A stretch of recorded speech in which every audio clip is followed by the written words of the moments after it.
guys, are you wondering when or why you should sell your stocks? I have three great reasons, and because the price is going down is not one of them. The first one, which I think is the one that makes most sense and probably the easiest to explain, is when the fundamentals of the company changes. For example, if I invested in a company that was successfully making money and has little to no debt, and suddenly they lose all their customers and their revenue plummets, and they end up borrowing a lot of money to survive, then that's a change in fundamentals.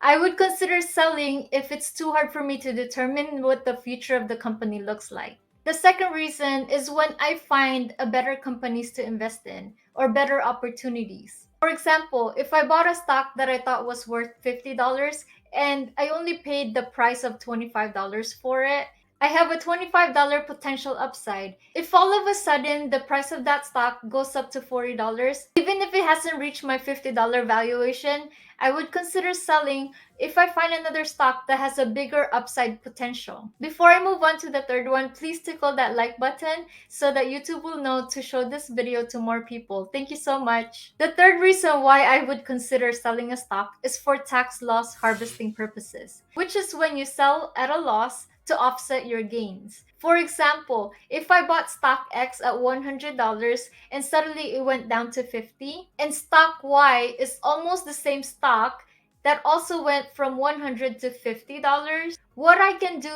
is sell stock X and purchase stock Y. Therefore, I would still be invested in a similar stock and I can take my loss and offset some of my gains. I hope that was helpful to you. Watch this next video to learn how you can make money by making promises to sell your stocks.